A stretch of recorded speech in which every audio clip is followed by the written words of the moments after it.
Selamat datang kembali di channel Kitab Mawas Diri. Kali ini kita akan membahas salah satu cerita paling legendaris yang berasal dari Mesir kuno, yaitu kutukan Tutankhamun, dendam para Firaun. Sebuah cerita yang tak hanya memukau dengan harta karun dan makam megah, tapi juga dengan misteri kematian yang menyelimuti mereka, yang berani mengganggu kedamaian sang Firaun muda. Apakah ini hanya mitos belaka, ataukah ada kekuatan tak terlihat yang berperan? Yuk, kita telusuri bersama dalam pembahasan kali ini. Pada awal abad ke-20, dunia arkeologi diguncang oleh penemuan luar biasa yang terjadi di jantung Mesir, tepatnya di Lembah Para Raja. Howard Carter, seorang arkeolog asal Inggris, telah menghabiskan bertahun-tahun mencari makam seorang Firaun muda yang hampir terlupakan dalam sejarah, Tutankhamun. Pencarian itu bukan perkara mudah. Banyak orang percaya bahwa semua makam di wilayah itu telah ditemukan dan dijarah sejak lama. Namun, Carter tak berpegang pada keyakinannya bahwa ada sesuatu yang belum terjamah. Sesuatu yang tersembunyi di bawah pasir Mesir yang tandus.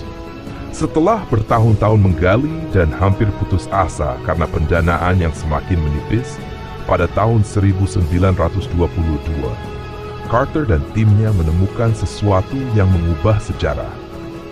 Sebuah anak tangga yang terkubur di bawah reruntuhan mengarah ke sebuah pintu bersegel, tertutup rapat selama lebih dari 3.000 tahun. Hati mereka berdebar. Jika ini benar-benar makam yang belum tersentuh, maka ini bisa menjadi penemuan terbesar di era modern. Kabar itu segera sampai ke telinga Lord Carnarvon, seorang bangsawan Inggris yang menjadi pendana utama ekspedisi Carter. Dengan penuh semangat, ia segera berangkat ke Mesir untuk menyaksikan pembukaan makam tersebut. Ketika akhirnya pintu makam itu dibuka, hawa pengap menyergap mereka. Dengan bantuan lilin, Carter mengintip ke dalam celah kecil yang terbentuk. Saat matanya menyesuaikan diri dengan kegelapan, ia terkejut melihat sesuatu yang luar biasa. Cahaya lilin memantulkan kilauan emas dari benda-benda yang belum pernah terlihat sebelumnya. Patung-patung, peti, singgasana, dan harta karun lainnya tampak masih tersusun seperti saat ditinggalkan ribuan tahun lalu. Pemandangan itu begitu menakjubkan hingga ketika Lord Carnarvon bertanya, "Apakah kau melihat sesuatu?" Carter hanya bisa menjawab dengan suara bergetar, "Ya, benda-benda indah." Makam ini berbeda dari yang lain. Tidak seperti makam-makam Firaun lain yang telah dijarah oleh pencuri sejak zaman kuno, makam Tutankhamun tampaknya tetap utuh. Ini adalah sesuatu yang hampir mustahil terjadi, mengingat begitu banyak makam kerajaan sebelumnya telah dirampok. Namun, yang lebih mengejutkan bukan hanya kekayaan yang terkubur di dalamnya, melainkan juga bisikan-bisikan yang mulai beredar di sekitar ekspedisi tersebut. Seorang pemandu lokal memperingatkan bahwa ada kutukan yang mengintai siapa saja yang berani mengganggu peristirahatan sang Firaun. Beberapa anggota tim arkeologi pun mulai merasakan kecemasan yang sulit dijelaskan. Apakah ini hanya mitos, atau ada sesuatu yang benar-benar mengintai dari kegelapan makam itu? Tidak lama setelah makam dibuka, kejadian aneh mulai terjadi. Seekor burung kanari milik Carter ditemukan mati di dalam mulut seekor kobra, hewan yang dalam kepercayaan Mesir kuno dianggap sebagai penjaga para Firaun. Bagi beberapa orang, ini hanyalah kebetulan. Namun, bagi yang lain, ini adalah pertanda buruk. Bayangan kutukan Firaun mulai menghantui mereka yang terlibat dalam ekspedisi. Sementara dunia menyaksikan dengan penuh rasa ingin tahu, menunggu apa yang akan terjadi selanjutnya. Hanya beberapa bulan setelah penemuan makam Tutankhamun mengguncang dunia, kabar mengejutkan datang dari Kairo. Lord Carnarvon, bangsawan Inggris yang menjadi pendana utama ekspedisi Howard Carter, meninggal dunia secara tiba-tiba. Berita ini menyebar dengan cepat, memicu ketakutan dan spekulasi di kalangan masyarakat. Banyak yang percaya bahwa ini bukan kematian biasa, melainkan akibat dari kutukan yang telah lama dikisahkan dalam legenda Mesir kuno. Semuanya bermula dari luka kecil yang tampaknya sepele. Beberapa hari sebelum kematiannya, Lord Carnarvon digigit nyamuk di pipi saat berada di Kairo. Gigitan itu kemudian terinfeksi setelah ia secara tidak sengaja mencukilnya dengan pisau cukur saat bercukur. Infeksi tersebut dengan cepat menyebar, menyebabkan demam tinggi dan kondisi kesehatannya memburuk secara drastis. Dalam waktu singkat, ia mengalami sepsis, suatu infeksi parah yang menyerang aliran darah, dan akhirnya meninggal dunia pada bulan April tahun 1923. Yang membuat kematian ini semakin mencurigakan adalah sebuah detail kecil yang disebut-sebut oleh banyak orang sebagai bukti nyata dari kutukan. Ketika para dokter memeriksa mumi Tutankhamun beberapa waktu kemudian, mereka menemukan bahwa di pipi kiri sang Firaun terdapat luka yang terletak di tempat yang hampir sama dengan gigitan nyamuk yang menyebabkan kematian Lord Carnarvon. Kebetulan atau sebuah pertanda. Kematian mendadak ini menambah ketakutan di antara mereka yang terlibat dalam penggalian makam. Surat kabar di seluruh dunia mulai memberitakan bahwa kutukan Firaun benar-benar nyata. Beberapa media bahkan mengklaim bahwa ada sebuah prasasti di dalam makam yang memperingatkan siapapun yang memasuki tempat peristirahatan raja akan menghadapi kematian yang mengerikan. Meskipun Carter sendiri menyangkal keberadaan prasasti semacam itu, rumor telah terlanjur menyebar luas. Di Inggris, kejadian aneh lainnya semakin memperkuat kepercayaan akan kutukan ini. Pada saat yang hampir bersamaan dengan kematian Lord Carnarvon di Kairo, listrik di seluruh kota London tiba-tiba selama beberapa saat tanpa alasan yang jelas. Di rumah Lord Carnarvon di Inggris, anjing kesayangannya mulai melolong tanpa henti, sebelum akhirnya mati secara mendadak pada waktu yang sama dengan wafatnya tuannya. Bagi masyarakat yang sudah terobsesi dengan misteri Mesir kuno, semua ini bukanlah kebetulan. Mereka percaya bahwa roh Tutankhamun telah bangkit untuk membalaskan dendamnya kepada mereka yang telah mengganggu makamnya. Namun, di sisi lain, para ilmuwan dan skeptis berusaha mencari penjelasan yang lebih logis. Mereka berpendapat bahwa kematian Lord Carnarvon lebih masuk akal jika dikaitkan dengan kondisi medis dan kurangnya perawatan yang memadai di Mesir pada masa itu. Meskipun begitu, kutukan Tutankhamun telah menjadi cerita yang begitu kuat hingga sulit dihapus dari ingatan publik. Dengan kematian Lord Carnarvon sebagai permulaan, bayangan kutukan terus menghantui, seolah-olah ini baru awal dari serangkaian kejadian mengerikan yang akan menimpa siapapun yang telah berani membuka gerbang makam sang Firaun muda.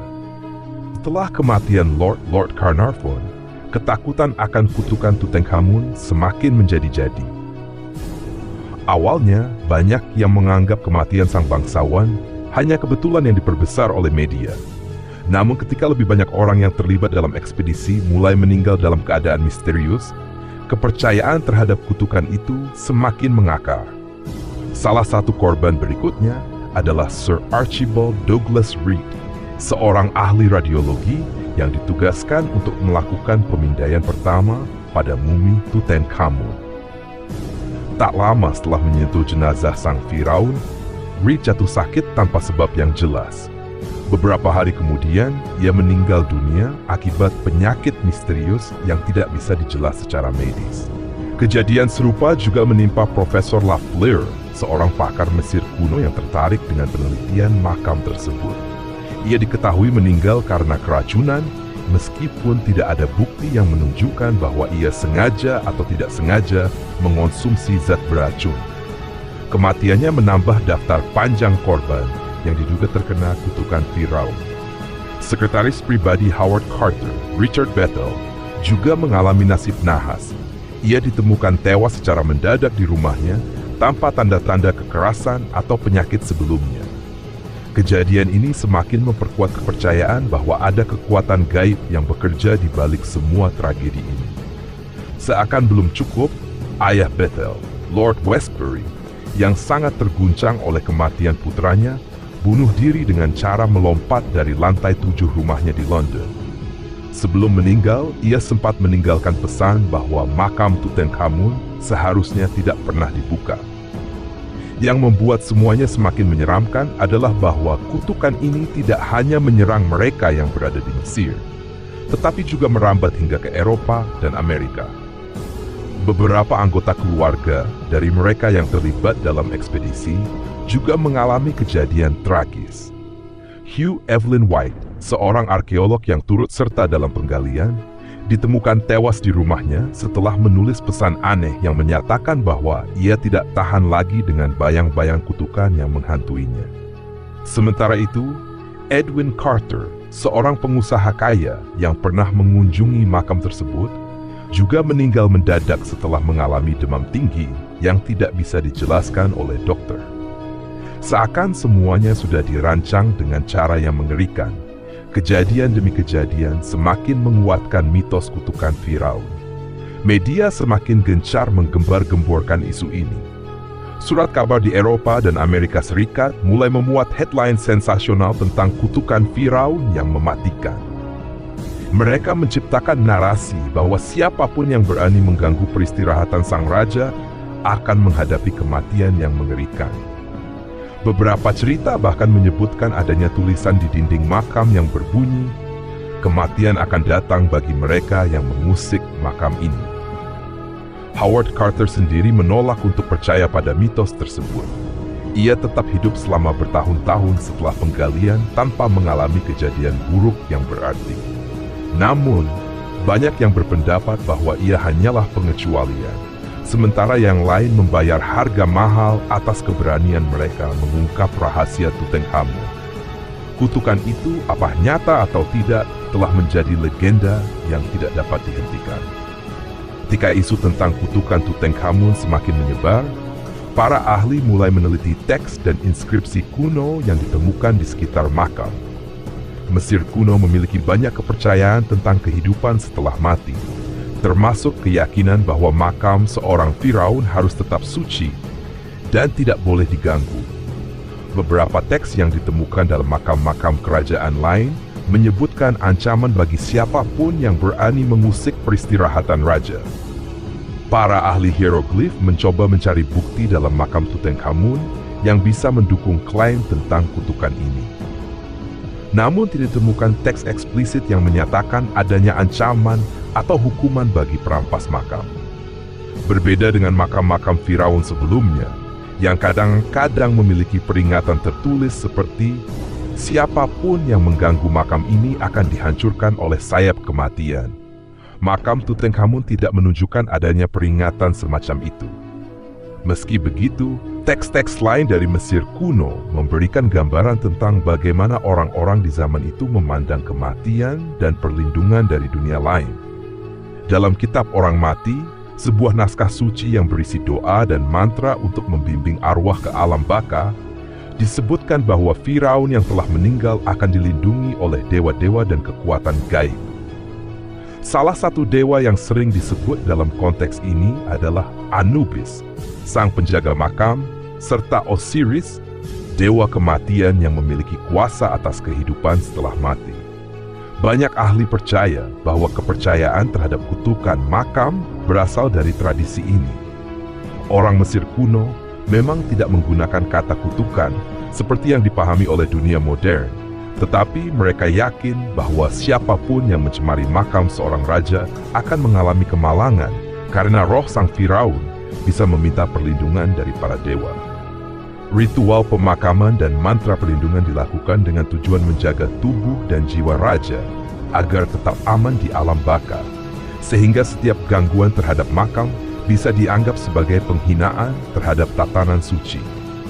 Meskipun tidak ada bukti konkret bahwa Tutankhamun secara khusus mengutuk siapapun yang memasuki makamnya, serangkaian kematian misterius setelah pembukaan makam membuat kepercayaan ini semakin kuat. Kematian Lord Carnarvon diikuti oleh kematian beberapa orang lain yang terlibat dalam ekspedisi, seolah menjadi bukti bahwa kepercayaan kuno ini bukan sekadar mitos belaka. Sebagian ilmuwan mencoba menjelaskan fenomena ini dengan alasan yang lebih rasional. Beberapa teori menyebutkan bahwa makam yang telah tertutup selama ribuan tahun mungkin mengandung jamur atau bakteri berbahaya yang dapat menyebabkan infeksi pernapasan atau penyakit lainnya. Namun, teori ini tidak bisa sepenuhnya menjelaskan mengapa hanya beberapa orang yang meninggal, sementara yang lain, seperti Howard Carter sendiri, tetap hidup bertahun-tahun setelahnya tanpa mengalami masalah kesehatan yang berarti. Terlepas dari benar atau tidaknya kutukan itu, kisah ini semakin memperkuat daya tarik dunia terhadap misteri Mesir kuno. Para arkeolog terus menggali lebih dalam untuk mengungkap sejarah sebenarnya. Tetapi bagi banyak orang, legenda tentang kutukan Tutankhamun telah menjadi bagian tak terpisahkan dari kisah sang Firaun muda, yang makamnya seharusnya tetap terkunci di dalam pasir waktu. Ketika isu kutukan Tutankhamun semakin meluas, para ilmuwan mulai mencari penjelasan rasional. Mereka menolak gagasan bahwa kematian para arkeolog disebabkan oleh kekuatan supranatural. Sebagai gantinya, mereka mengajukan hipotesis bahwa makam yang telah tertutup selama ribuan tahun mungkin menyimpan ancaman biologis yang tidak terlihat. Salah satu teori utama yang diajukan adalah keberadaan spora jamur atau bakteri mematikan di dalam makam. Lingkungan makam yang lembab dan tertutup rapat selama ribuan tahun bisa menjadi tempat berkembang biaknya mikroorganisme berbahaya. Ketika segel makam dibuka, udara yang terperangkap selama berabad-abad pun keluar, membawa serta patogen yang dapat menyebabkan infeksi pernapasan atau penyakit lainnya. Para ahli mikrobiologi yang mempelajari makam Mesir kuno menemukan jejak Aspergillus, sejenis jamur yang dapat menyebabkan infeksi serius, terutama bagi mereka yang memiliki sistem kekebalan tubuh lemah. Gejala infeksi Aspergillus bisa berkisar dari batuk ringan hingga gangguan pernapasan yang fatal. Beberapa ilmuwan berpendapat bahwa spora jamur ini bisa menjadi penyebab kematian mendadak beberapa orang yang masuk ke makam Tutankhamun. Selain jamur, ada juga hipotesis yang menyebutkan kemungkinan paparan gas beracun. Beberapa senyawa kimia seperti amonia, formaldehida, dan hidrogen sulfida dapat terbentuk secara alami dalam ruang tertutup seperti makam. Jika seseorang menghirup konsentrasi tinggi dari gas-gas ini, efeknya bisa berakibat fatal. Namun, teori ini masih menjadi perdebatan karena tidak semua orang yang memasuki makam mengalami gejala keracunan. Meskipun hipotesis ilmiah ini masuk akal, ada beberapa kematian yang tetap sulit dijelaskan. Misalnya, Lord Carnarvon meninggal karena infeksi akibat gigitan nyamuk, bukan karena penyakit pernapasan. Begitu pula dengan beberapa korban lain yang meninggal di lokasi berbeda, jauh dari makam Tutankhamun.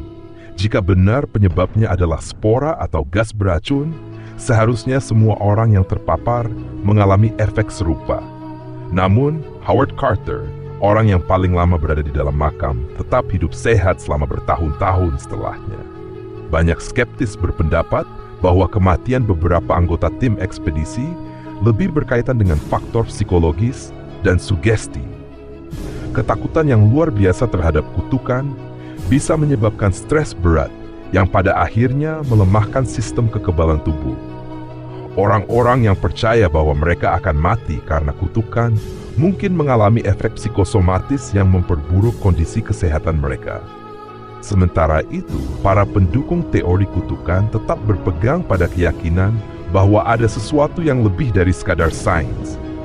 Mereka menunjuk pada pola kematian yang terjadi dalam waktu relatif dekat setelah makam dibuka, serta kejadian-kejadian ganjil yang tidak bisa dijelaskan secara logis. Hingga kini, misteri kutukan Tutankhamun tetap menjadi bahan perdebatan.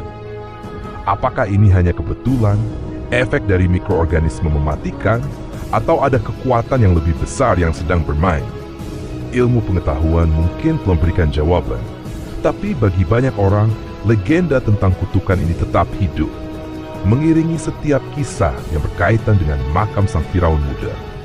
Kutukan Tutankhamun telah menjadi bagian tak terpisahkan dari budaya populer. Sejak pertama kali makamnya ditemukan, cerita tentang kutukan ini menarik perhatian dunia dan diangkat dalam berbagai bentuk hiburan. Hollywood misalnya, telah berkali-kali menggunakan konsep kutukan Firaun sebagai tema utama dalam film-filmnya. Dari The Mummy hingga berbagai film dokumenter, kisah ini terus hidup dalam imajinasi masyarakat. Selain film, novel-novel fiksi juga banyak mengangkat mitos ini. Penulis thriller dan petualangan sering menggunakan elemen kutukan Firaun sebagai latar cerita yang penuh misteri dan bahaya. Bahkan dalam dunia game video, konsep kutukan makam Firaun sering muncul sebagai tantangan yang harus dihadapi pemain. Namun, apakah kutukan itu nyata atau hanya dibuat-buat oleh media? Banyak sejarawan percaya bahwa mitos ini diperkuat oleh sensasi yang diciptakan oleh pers pada awal abad ke-20. Surat kabar pada masa itu sengaja memperbesar isu kutukan agar publik semakin tertarik dengan penemuan makam Tutankhamun. Kisah-kisah dramatis tentang kematian misterius anggota ekspedisi menjadikan cerita ini semakin melegenda. Terlepas dari kebenarannya, kutukan ini tetap menjadi daya tarik tersendiri. Bagi sebagian orang, ini adalah peringatan akan bahaya mengganggu makam kuno. Bagi yang lain, ini hanyalah bumbu dalam dunia hiburan. Yang jelas, legenda tentang kutukan Tutankhamun tidak akan pernah benar-benar mati, melainkan akan terus berkembang dalam berbagai bentuk cerita di masa depan. Setelah penemuan makam Tutankhamun, misteri tentang kutukan Firaun masih menjadi bahan perdebatan. Para ilmuwan telah berusaha menjelaskan fenomena ini dengan teori medis dan ilmiah, mulai dari keberadaan spora jamur berbahaya hingga efek sugesti yang melemahkan kondisi fisik seseorang. Namun, di sisi lain, ada banyak orang yang tetap yakin bahwa kekuatan tak kasat mata melindungi peristirahatan para Firaun. Para arkeolog yang skeptis melihat rangkaian kematian yang terjadi setelah pembukaan makam sebagai kebetulan belaka. Howard Carter, orang yang paling bertanggung jawab atas penggalian ini, hidup bertahun-tahun setelahnya tanpa mengalami gangguan kesehatan yang berarti. Hal ini menjadi bukti bahwa tidak semua orang yang memasuki makam mengalami nasib buruk. Jika benar ada kutukan, mengapa hanya beberapa orang yang terpengaruh? Namun bagi mereka yang percaya, ketidakhadiran peringatan kutukan di makam Tutankhamun tidak berarti bahwa kutukan itu tidak ada. Kepercayaan Mesir kuno pada perlindungan spiritual tetap menjadi dasar keyakinan bahwa siapapun yang mengganggu makam seorang raja akan mendapat hukuman, meskipun dalam bentuk yang tidak bisa dijelaskan secara logis. Hingga kini, kebenaran tentang kutukan Tutankhamun masih menggantung di antara mitos dan kenyataan. Mungkin sains akan terus berusaha mencari jawaban rasional, tetapi selama manusia masih terpesona oleh misteri, legenda ini tidak akan pernah benar-benar mati. Apakah ini hanya cerita yang dibuat untuk menakut-nakuti? Atau ada sesuatu yang belum sepenuhnya kita pahami? Mungkin jawabannya tetap terkubur bersama sang Firaun muda di bawah pasir lembah para raja. Terima kasih sudah bergabung bersama kami di Kitab Mawas Diri. Setelah menggali misteri kutukan Tutankhamun, kita mungkin semakin penasaran apakah kutukan ini hanya sebuah legenda ataukah ada hal-hal tak terjelaskan yang lebih besar dari sekadar kisah. Semoga cerita ini membuka wawasan baru dan menginspirasi kalian untuk terus berpikir kritis dan mendalam. Jangan lupa like, share, dan subscribe untuk terus mengikuti pembahasan menarik lainnya. Sampai jumpa di episode berikutnya, Sobat Mawas Diri. Tetaplah bijak dalam mencari kebenaran dan merenungkan setiap kisah yang ada.